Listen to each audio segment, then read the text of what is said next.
Adik-adik, jumpa lagi. Hari ini kita akan belajar tema 6 Cinta Akan Negara, Unit 17, Budi yang Baik Dikenang Jua. Tajuk pelajaran kita pada hari ini ialah Harumkan Nama Malaysia.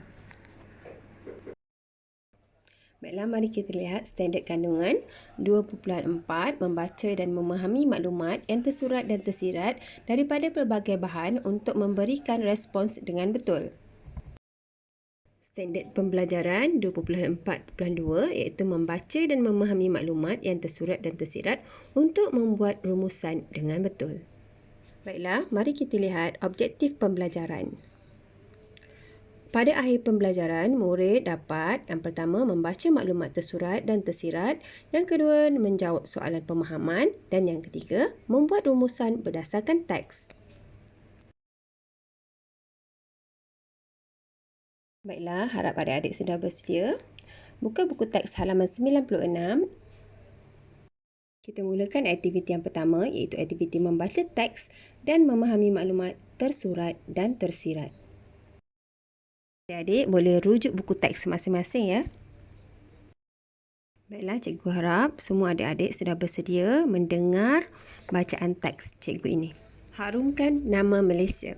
London, 17 Mei. Norman Ben Musa, seorang rakyat Malaysia yang telah mengusahakan restoran makanan Malaysia di London. Beliau juga pengeluar rempah ratus yang terkenal pada peringkat antarabangsa. Norman juga tukang masak utama yang mengajarkan masakan Malaysia dengan menggunakan rempah ratus dari Malaysia. Beliau juga menggunakan rempah ratus ini di restoran dan di kelas masakannya di London. Semangat jati dirinya terserlah dalam masakan Malaysia. Norman juga sentiasa mempromosikan masakan Malaysia. Antara masakan Malaysia yang dijual di restorannya termasuklah sate, roti canai dan masak lemak cili padi. Beliau tidak pernah menjual masakan barat kerana jati diri Malaysianya yang tetap menebal. Selain itu, Norman juga turut menyertai banyak pertandingan masakan pada peringkat antarabangsa. Beliau juga telah memenangi pelbagai anugerah sepanjang usahanya mengharumkan nama negara di persada dunia. Antara kejayaannya termasuklah Chef Muda Asia dan Timur Tahunan Terbaik pada Anugerah Kari Asia 2012.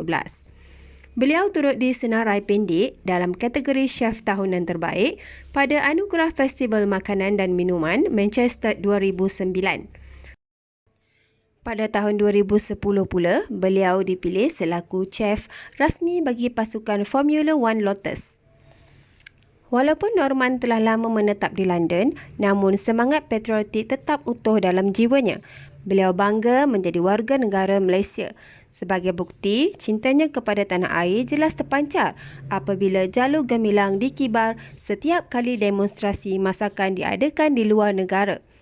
Nama Malaysia sentiasa dekat di hati beliau, biarpun berada di perantauan. Oleh sebab itu, beliau dikenali sebagai Malaysian Chef Norman Musa. Di samping itu, beliau tetap berbahasa Melayu apabila dikunjungi oleh pelanggannya dari Malaysia. Baiklah, jom kita semak maklumat tersurat dan tersirat. Baiklah, siapakah Norman Ben Musa ini? Norman Ben Musa ialah pengusaha restoran makanan Malaysia di London. Beliau juga merupakan pengeluar rempah ratus yang terkenal di peringkat antarabangsa. Beliau juga dikatakan mempunyai semangat jati diri yang tinggi. Kenapa? Kerana beliau sering menggunakan rempah ratusnya pada setiap kali kelas masakannya. Kemudian sering mempromosikan masakan Malaysia. Beliau juga hebat kan? Kenapa? Kerana beliau telah mengharumkan nama Malaysia di seluruh dunia. Contohnya, sering menyertai pertandingan dan memenangi pelbagai anugerah.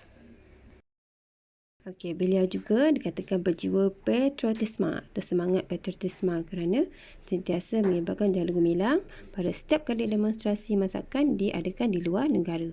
Beliau juga tetap berbahasa Melayu apabila dikunjungi oleh pelanggannya dari Malaysia. Baiklah, adik-adik telah pun membaca petikan itu tadi. Mari kita menjawab soalan dan penyataan yang diberi. Soalan pertama. Buktikan kehebatan Norman Ben Musa dalam bidang masakan. Soalan kedua. Sebagai rakyat Malaysia, nyatakan cara Norman bin Musa mengharumkan nama Malaysia di persada dunia dalam bidang masakan. Soalan ketiga, apakah bukti yang menunjukkan Norman bin Musa cinta akan negara? Soalan keempat, nyatakan cara lain untuk mengharumkan nama negara selain bidang masakan. Jelaskan. Baiklah, adik-adik boleh pilih sama ada dalam bidang sukan, bidang pendidikan, bidang sains dan teknologi ataupun reka cipta. Baiklah, sekarang mari kita lihat bagaimana cara untuk membuat rumusan. Baiklah, adik-adik boleh gunakan format rumusan yang cikgu kongsikan ini. Norman bin Musa ialah seorang. Okay, jawapannya telah pun kita bincangkan tadi. Sebab tu kita mencari maklumat tersurat dan tersirat. Kesemua jawapan, adik-adik boleh tengok kembali maklumat yang tersurat dan tersirat yang telah cikgu gariskan dalam teks tadi. Baiklah, kita dah sampai di penghujung. Cikgu harap video ini dapat membantu adik-adik belajar di rumah. Bye!